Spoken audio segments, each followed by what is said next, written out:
The small blue light on Commander Alan Pierce's console blinked 3 times before staying solid. Alan looked up from his reports and touched the light. His science officer's voice came through immediately. "Commander, you might want to see this," said Diane Warren, her voice tense with excitement. Alan stood from his chair, straightening his uniform. The bridge of the Galactic Union vessel Horizon was quiet during the night shift. Only 4 crew members monitored the systems as they patrolled the outer edges of the Andromeda sector. "On my way," he replied. The corridors were dimly lit as Alan made his way to the science lab. The Horizon was a mid-sized patrol vessel, not meant for deep exploration, but it carried enough scientific equipment to investigate anomalies they might encounter on their routes. Diane didn't look up when Alan entered. Her eyes were fixed on a series of wave patterns dancing across her screen. "What am I looking at?" Alan asked, leaning against the doorframe. "A signal," Diane said, pushing her short red hair behind her ears. "We picked it up about 20 minutes ago. At first I thought it was just background noise, but it repeats too perfectly. Look at the pattern." Alan moved closer, studying the waves. They pulsed in a distinct sequence, rising and falling with mathematical precision. "It's artificial," he said. "Definitely. And old. Really old." Diane tapped a few keys, bringing up another screen. "Based on the signal degradation, I'd estimate it's been broadcasting for thousands of years." Alan raised an eyebrow. "Thousands? Try tens of thousands. The computer puts it at approximately 40,000 years, give or take a few centuries." Alan whistled softly. "Any idea what it says?" "Not yet, but I've pinpointed its origin." Diane pulled up a star map. "It's coming from this region." Alan frowned at the highlighted area. "That's marked as forbidden territory on the old charts." "Yes, but no one remembers why anymore. The records were lost during the 3rd migration." Diane looked up at him, her eyes bright with curiosity. "Don't you want to know what's out there?" Before Alan could answer, the lab door slid open. First Officer Greg Miller stood there, his tall frame filling the doorway. "Commander, we've received new patrol coordinates from headquarters," Greg said, then noticed their expressions. "What's going on?" Alan gestured to the screen. "Diane's found something interesting. A signal from the Forbidden Zone." Greg's face hardened. "The Forbidden Zone is off limits for a reason, sir." "A reason no one remembers," Diane countered. "Some rules exist because they protected people in the past," Greg said. "Even if we've forgotten why." Alan looked between them, then back at the signal pulsing steadily on the screen. "What does the computer say about the signal's nature? Is there any match in our databases?" Diane shook her head. "Nothing exact, but there are similarities to what the old texts call the Whisper." Alan straightened. Everyone in the Galactic Union knew the stories about the Whisper, humanity's final broadcast before they vanished from known space. For 40,000 years, it had been dismissed as a myth, a scary story told to young spacers. "The Whisper is a children's tale," Greg said firmly. "Every legend has a grain of truth," Alan replied. He made his decision. "Plot a course to the signal's origin. Standard approach, full sensors. If anything seems off, we pull back immediately." Greg's disapproval was clear, but he nodded. "Yes, sir." 3 days later, the Horizon dropped out of hyperspace at the edge of an unremarkable star system. A yellow dwarf star burned at its center, with a scattering of small planets orbiting at various distances. Between the 3rd and 4th planets stretched a dense asteroid belt. "The signal is coming from within the asteroid field," Diane reported from her station on the bridge. Alan leaned forward in his command chair. "Any signs of technology or life?" "Nothing obvious on scanners," Diane replied. "But there's something unusual about one of the larger asteroids near the center of the field. It's moving in a perfect orbit unlike the others." "A manufactured body?" Alan asked. "Possibly. Or a natural one that's been stabilized." Alan considered for a moment. "Greg, can we navigate the asteroid field safely?" Greg checked his instruments. "Yes, sir. The asteroids are widely spaced enough for a ship of our size. Proceed slowly. Keep the shields at maximum, Alan ordered. The horizon moved carefully through the field, maneuvering between the drifting rocks. As they approached the center, the unusual asteroid came into view on their screens. "That's no asteroid," Diane whispered. The object was clearly artificial, a metallic structure about the size of a small outpost. Its surface was pitted and scarred from millennia of micro-impacts, but its overall shape remained intact. A series of long, thin antennas extended from its surface, pointing outward to the stars. "A listening post," Alan said. "Or a beacon." "It appears to be powered," Diane said, surprise evident in her voice. "How is that possible after so long?" "Unknown," Greg replied. "But I'm detecting a docking port on the far side." Alan stood. "Prepare a boarding team, full environmental suits and research equipment." 6 hours later, Alan floated through the airless corridors of the ancient station, followed by Diane and 2 security officers. Their suit lights illuminated walls covered in faded markings that might once have been writing. "This architecture," Diane said through the comm system, her voice filled with awe, "it matches what we know of early human design." They reached what appeared to be the central control room. Remarkably, a few systems still showed signs of power. Dim lights blinked on consoles, and a holographic display flickered weakly at the center. "How is this still running?" one of the security officers asked. "Some ancient power sources were designed to last for incredible time spans," Diane replied, moving to what looked like a main terminal. "The old humans were masters of long-term engineering." After several attempts, Diane managed to interface her equipment with the ancient system. The holographic display stabilized, showing a spinning model of Earth as it had once been. Blue oceans, green and brown land masses, white, polar caps. "I've accessed the main databank," Diane said. It's almost empty. Just one file, playing on repeat." "The signal," Alan said. "Yes. I think I can translate it now." Diane worked for several minutes while the others explored the room. Finally, she called them back. "I've got it. The message is in an ancient human language called English. It's simple, just 7 words repeated over and over. 40,000 years of the same 7 words." "What does it say?" Alan asked. Diane looked up, her face pale behind her helmet visor. "It says, 'We were wrong. They're coming. Don't look for us.'" As if triggered by the translation, the hologram of Earth changed. The blue planet cracked, shattered, and went dark. Then the message repeated in a soft human voice that made Alan's skin crawl despite the protection of his suit. "We were wrong. They're coming. Don't look for us." The 4 of them stood in silence, watching the broken Earth spin in the ancient hologram, the 7 words echoing through their comm systems like a ghost from humanity's past. Olivia Martinez couldn't sleep. For the 3rd night in a row, she sat at her desk in the small apartment provided to her by the Galactic Union Historical Department. The data from the ancient listening post filled her screens, glowing blue in the darkness. "We were wrong. They're coming. Don't look for us." The words haunted her. As the Union's leading specialist on pre-Union civilizations, particularly the mysterious humans who had vanished 40,000 years ago, Olivia had been immediately summoned when the Horizon returned with their discovery. She rubbed her tired eyes and reached for her coffee. Cold, but she drank it anyway. There was something about the message she was missing, something hidden beneath those 7 terrifying words. Her door chimed. Olivia checked the time. Nearly midnight. Who would visit at this hour? "Enter," she called. The door slid open, revealing Peter Collins, the Union's top AI specialist. His normally neat appearance was disheveled, his eyes bright with excitement. "I found something," he said without greeting. "In the signal." Olivia straightened. "What is it?" Peter hurried to her desk, pulling a data chip from his pocket. "May I?" She nodded, and he plugged the chip into her system.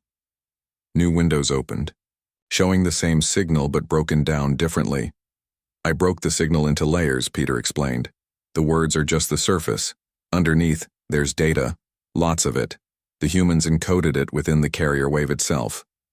What kind of data? Olivia asked, leaning forward. Star maps, coordinates, and what appears to be a warning, written in a form of mathematics that predates the standard system by millennia. Peter pointed to a section of scrolling numbers. I've only decoded a fraction, but it references something called the void. The void? Olivia repeated. Any idea what that means? Not yet. But whatever it was, it scared the humans enough to make them leave everything behind. Olivia stood and paced the small room. The old texts mention humanity's sudden disappearance. Most scholars assume they destroyed themselves in some conflict or fell victim to a natural disaster. This suggests they ran, Peter said, deliberately, and they left this warning for anyone who might follow. We need more resources for this, Olivia decided. We need to speak with Admiral Bennett. Admiral Frank Bennett was not pleased to be woken before dawn, but he listened patiently as Olivia and Peter explained their findings. The three sat in his office at Union headquarters, the morning light just beginning to stream through the large windows. An interesting historical discovery, the Admiral said when they finished, but I fail to see the urgency. These events occurred 40,000 years ago. Sir, Olivia said, the humans were advanced enough to create a power source that's still functioning after 40 millennia. They had mastered interstellar travel when most other species were still limited to their home planets. If something threatened them enough to make them flee, it could still be out there, Peter finished. Admiral Bennett leaned back in his chair. Pure speculation, and even if this void did exist, 40,000 years is a long time. Whatever, it was as likely gone now. There's more, Peter said. He pulled up a star chart on the Admiral's display. The coordinates embedded in the signal point to a specific region of space. I cross-referenced it with Union records. A series of red dots appeared on the map. What am I looking at? Bennett asked. Missing ships, Peter replied. Over the past century, the Union has lost 7 scout vessels in or near this exact region. The official reports list the causes as navigational errors or equipment failures, but the coincidence is striking, Olivia added. Admiral Bennett studied the map, his expression hardening. Why haven't I been informed of this pattern before? The ships disappeared years apart under different commands, Peter explained. No one connected them until we had the coordinates to focus on. The Admiral was silent for a long moment. What exactly are you proposing? A mission, Olivia said immediately. To the coordinates from the human message. The horizon is still being resupplied. Commander Pierce already has first-hand experience with this situation. And what do you expect to find there? Bennett asked. Answers, Olivia replied simply. About what happened to humanity, about what might still be waiting in that region of space. 3 days later, Olivia stood in the loading bay of the horizon, watching as crew members loaded equipment for the mission. Admiral Bennett had approved their request with surprising speed, assigning resources and personnel that exceeded Olivia's expectations. Excited? A voice asked from behind her. She turned to see Commander Alan Pierce approaching. Their paths had crossed briefly when the horizon first returned, but this was their first real conversation. Nervous, Olivia admitted. I've spent my career studying human artifacts and records. I never expected to possibly find answers to their disappearance. Alan nodded. I know the feeling. When we found that listening post, he paused. There was something unnerving about it. Not just the message, but the place itself. Like walking through a tomb. The humans built to last, Olivia said. Most civilizations designed for decades or centuries at most. Humans designed for millennia. As if they knew someone would eventually find their breadcrumbs, Alan mused. A crew member approached, informing them that the final preparations were complete. Alan excused himself to attend to his duties, leaving Olivia alone with her thoughts. Peter joined her a short time later, carrying a small case of specialized equipment. All my decryption tools, he explained. If we find more encoded data, we'll be ready. Do you think we'll find more than just another automated warning? Olivia asked. Peter considered the question. The humans went to extraordinary lengths to preserve their message. I think they wanted to be found eventually, just not by whatever drove them away. Olivia looked around at the busy loading bay, at the crew preparing for their journey into the unknown. A mission spawned by 7 words spoken across 40,000 years of silence. What if they're still out there? She asked quietly. The humans. What if they're waiting for someone to answer their message? Then we'll be making the most important first contact in the history of the Union, Peter replied. The ship's announcement system activated, calling all personnel to their stations. Final boarding was beginning. The mission to uncover humanity's fate was about to start. As Olivia and Peter made their way to their assigned quarters, neither noticed the small dark patch on one of the external sensor displays, a place where the stars seemed to be missing, moving slowly but deliberately across the vastness of space. The horizon dropped out of hyperspace with a gentle shudder. Commander Alan Pierce felt the familiar slight pressure in his chest as the ship returned to normal space.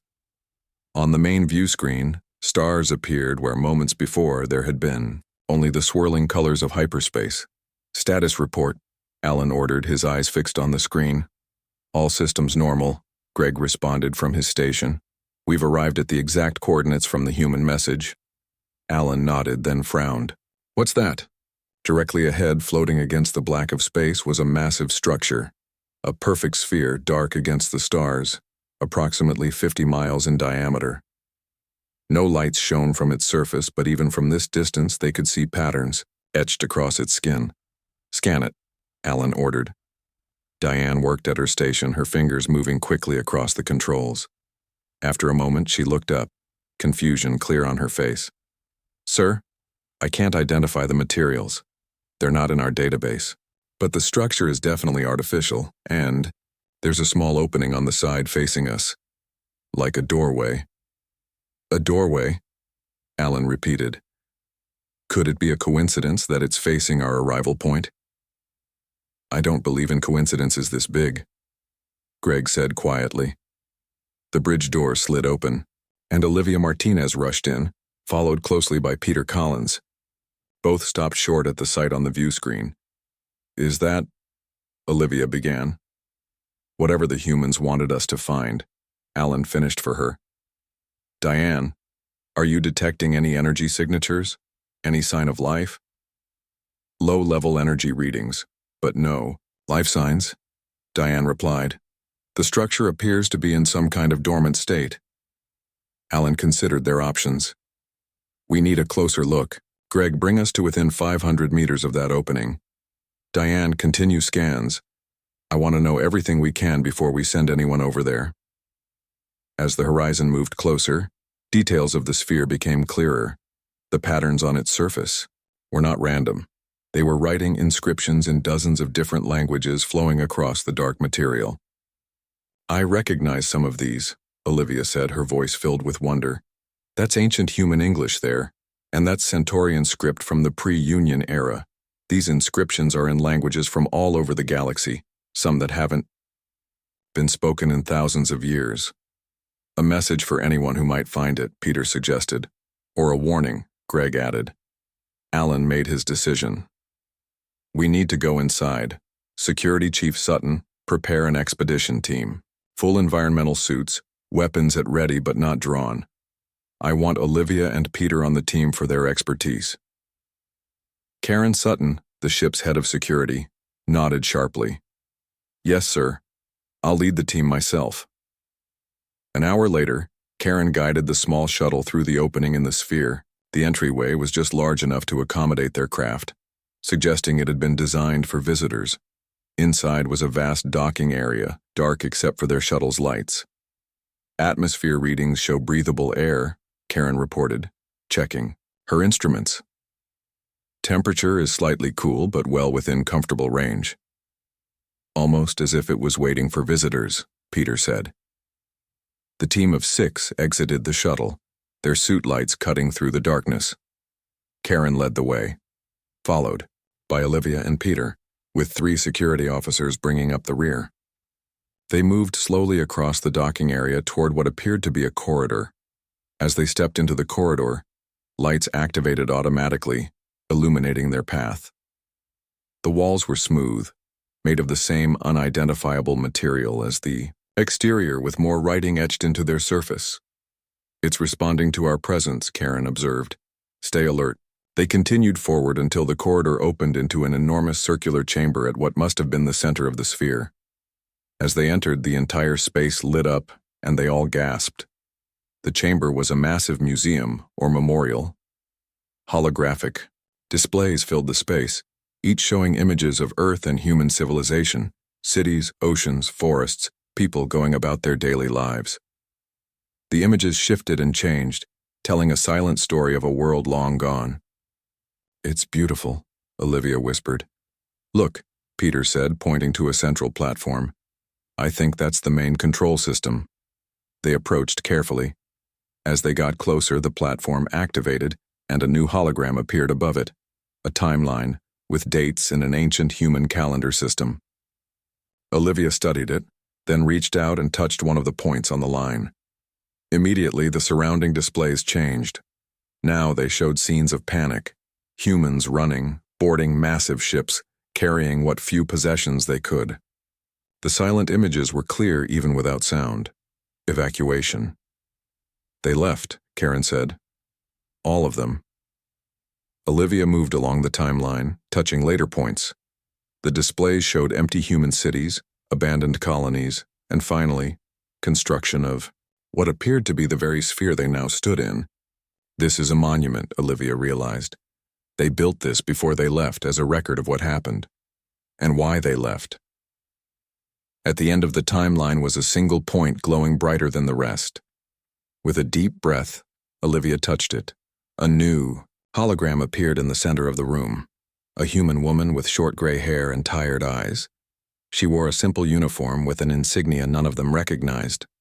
When she spoke, the sphere's systems translated her words into modern galactic standard. "My name is Dr. Laura Winters, Chief Scientist of Earth's Final Defense Initiative. If you are viewing this recording, you have found our monument and followed our message. For this, I thank you, though I hope for your sake that you have not drawn unwanted attention by doing so."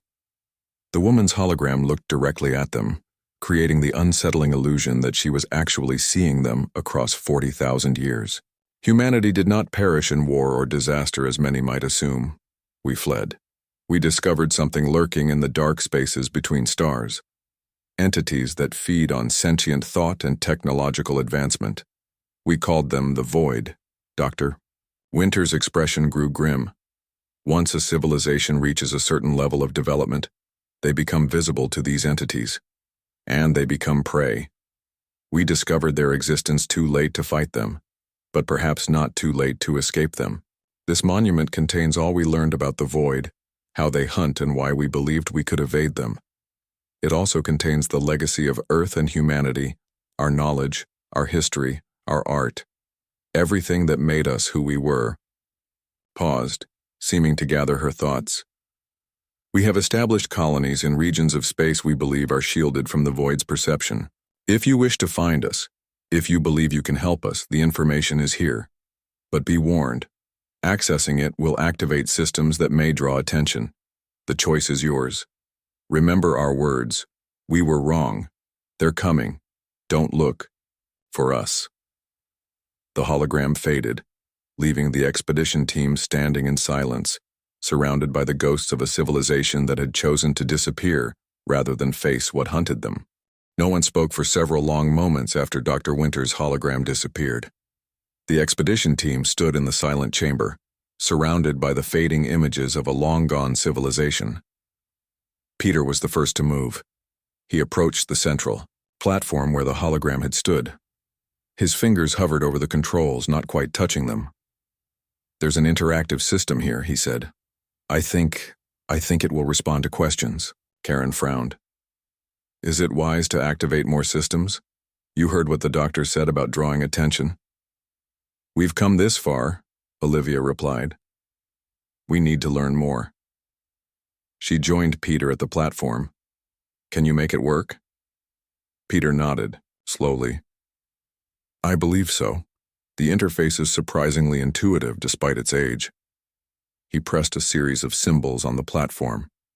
I'm asking about the human colonies, where they went. The chamber darkened, then illuminated with a new display. A three-dimensional star map that filled the entire space. Tiny points of light represented stars, with several locations marked by glowing blue dots. Those must be the colony locations, Olivia whispered. Peter studied the map. There's another layer of data here, something about shielding? The colonies are all in regions with specific radiation patterns or stellar configurations. Places where they thought they would be hidden from the void, Karen added. Alan's voice came through their communication system. Expedition team, report. We're picking up unusual energy readings from the structure, Karen responded immediately. Captain, we've discovered an interactive system that's providing information about human colony locations. The activation has increased the structure's power usage. Understood, Alan replied. Proceed with caution. The ship's sensors are detecting some kind of energy pulse emanating from the structure every few minutes. It appears to be a scanning pattern. Peter looked up sharply. Scanning for what? No one answered, but they all knew. The monument was checking for the presence of the void. Peter continued working with the interface. There's something else here. A complete database on the void itself. How they operate, how they hunt. His voice trailed off as he read. This is fascinating. According to this, the void aren't physical beings in the way we understand. They exist partly in another dimension, only able to perceive our universe when certain types of energy patterns attract their attention. What kinds of patterns? Olivia asked. Complex technological systems, advanced computing networks, and, Peter paused, certain types of brain activity, specifically the neural patterns common to human minds. Karen stepped closer. Are you saying these things were hunting humans specifically? Not just humans, Peter clarified, but species with similar neural structures. The humans discovered that different species have different thought patterns, different ways their minds process information. Some are visible to the void, others aren't. And humans were visible, Olivia concluded. Peter nodded. Extremely visible, apparently. Like beacons in the dark. Olivia walked in a slow circle, thinking. So they fled to these hidden colonies. But that doesn't explain the monument. Why leave all this information where anyone could find it? Maybe they wanted to be found eventually, one of the security officers suggested. By the right people. Peter continued exploring the interface. There's a reference here to something called Hope's Haven. It seems to be their primary sanctuary. The largest colony and the best hidden. Karen checked the star map. Can you identify which marker is Hope's Haven? Peter worked with the controls for a moment, then pointed to a blue dot near the edge of the map. This one. It's the furthest from any major galactic feature. Isolated. Can we get coordinates? Karen asked. Peter hesitated. Yes, but there's a warning here. Accessing the exact coordinates requires activating a higher-level system. It would require a significant power surge. The beacon Dr. Winters mentioned, Olivia realized. The one that might attract attention. Karen immediately contacted the ship. Commander, we've located references to the primary human colony, but accessing specific coordinates might activate a beacon that could be dangerous. There was a pause before Alan responded. Understood. Return to the ship. We'll discuss our next steps. Peter looked at the interface, then back at Karen. But we're so close. This might be our only chance to find them. Orders are orders, Karen replied firmly. As they prepared to leave, Olivia stopped by the platform. Wait. Before we go, can we at least find out why the humans thought they could hide? What made them think they could escape the void? Peter turned back to the interface. That's a good question. He entered a new query. The displays around them changed again, showing complex diagrams of human brain patterns alongside those of other species. Certain sections were highlighted. It looks like humans discovered that the void couldn't detect certain frequencies of thought, Peter explained, studying the displays. Certain ways of thinking, certain technologies designed around these blind spots. They restructured their entire civilization, their technology, their communication methods, even their art and culture, to operate within these safe parameters. They changed who they were to become invisible, Olivia said softly. A civilization-wide adaptation for survival, Peter agreed. His fingers moved over the controls again. And according to this, they believed it would work. They had evidence that Peter's words were cut off by a sudden alarm from Karen's equipment. Energy spike, something's happening. The entire chamber pulsed with light. Around them, the holographic displays flickered and changed, showing new images. Stars, being swallowed by darkness, planets going dark. What did you do? Karen demanded. Nothing, Peter insisted. I just accessed the information about their adaptation strategies. Alan's voice came through urgently. Expedition team, return to the shuttle immediately. Our sensors are detecting multiple anomalies throughout the surrounding space. Something's coming. They ran for the corridor, heading back toward the docking area. As they moved, lights flickered around them, and the structure hummed with increasing power. The monument is fully activating, Peter called as they ran. It's not just a record, it's some kind of system. They reached the shuttle and quickly boarded. As Karen prepared for emergency departure, Olivia looked at the sensor displays. Her blood went cold at what she saw. Outside the monument, in the darkness of space, stars were disappearing. Not exploding or dying, simply vanishing, replaced by patches of absolute blackness that moved with purpose toward the sphere. We've activated more than just a beacon, she whispered. We've triggered an ancient alarm system. The shuttle's engines fired, propelling them out of the docking bay and back toward the waiting horizon. Behind them, the massive sphere began to glow with increasing intensity, like a star being born, or like a warning light, flashing across 40,000 years of darkness. The horizon raced through hyperspace, pushing its engines beyond recommended limits. On the bridge, Commander Alan Pierce studied the navigation display showing their course to Hope's Haven. Behind them, long-range sensors still detected the darkness that had appeared near the monument. Status report, Alan ordered. The darkness is not following us in hyperspace, Greg replied, relief evident in his voice. But sensors indicate it was definitely moving toward the monument when we left. Not just moving, Diane added. Converging, like it was being drawn there. Alan nodded grimly. Whatever Dr. Winters warned about, we woke it up. The bridge door opened and Olivia entered with Peter. Both looked exhausted but determined. We've analyzed all the data we managed to download before escaping, Olivia reported. The coordinates for Hope's Haven are accurate. We should arrive in approximately 6 hours. And what exactly do you expect to find there? Greg asked. After 40,000 years, it's unlikely anything remains of the human colony. The humans built things to last, Peter reminded him. The monument was still functional after all this time. And according to the data, Hope's Haven was designed to be permanent, a true sanctuary. Alan considered this. And the darkness? What did you learn about that? Peter and Olivia exchanged looks. We believe those were automated defense systems, Peter explained. Not the void itself, but sentinels created by the humans to monitor for the void's presence. The monument activated them when we accessed the higher-level systems. So they're on our side?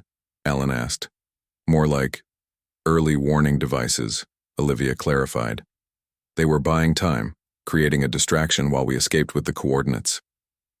The hours passed slowly as the horizon continued its journey. Crew members moved through their duties with tense efficiency, all aware of the stakes of their mission. They were possibly the first beings in 40 millennia to follow humanity's trail.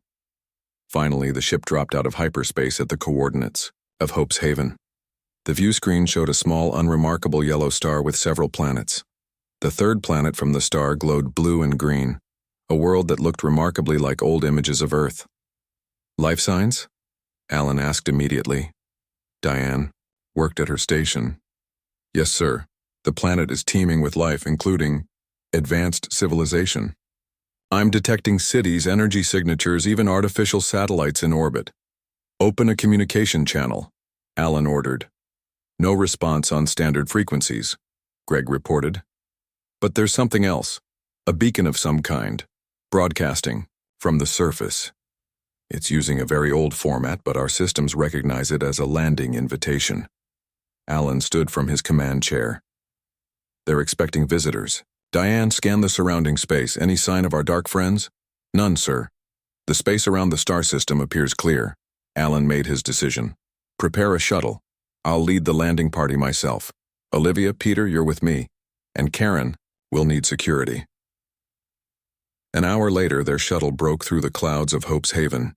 Below them stretched a landscape of forests, fields, and gleaming cities that seemed to blend harmoniously with the natural environment.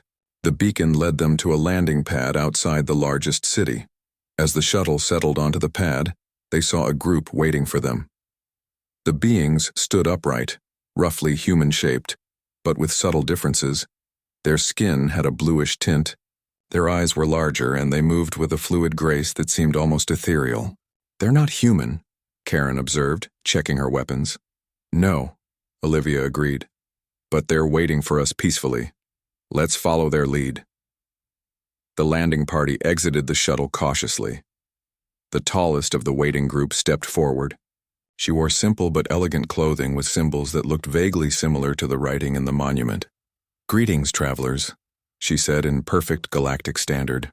I am Chief Guardian Samantha Rivers. Welcome to Hope's Haven.